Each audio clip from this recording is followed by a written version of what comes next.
Plaster of Paris అని చెప్పి chemicals తో కూడిన విగ్రహాలు తయారు చేస్తారు.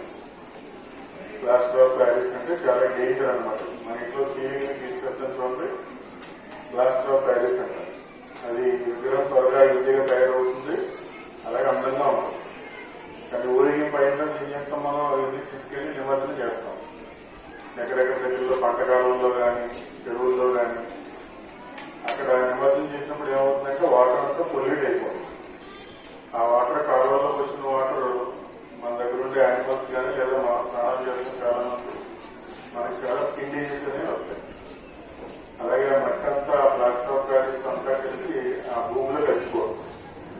భూమి పొల్యూషన్ అవుతుంది, వాటర్ పొల్యూషన్ అవుతుంది, కొన్ని కెమికల్స్ గాల్లోకి వెళ్ళి ఎయిర్ పొల్యూషన్ కూడా జరుగుతుంది.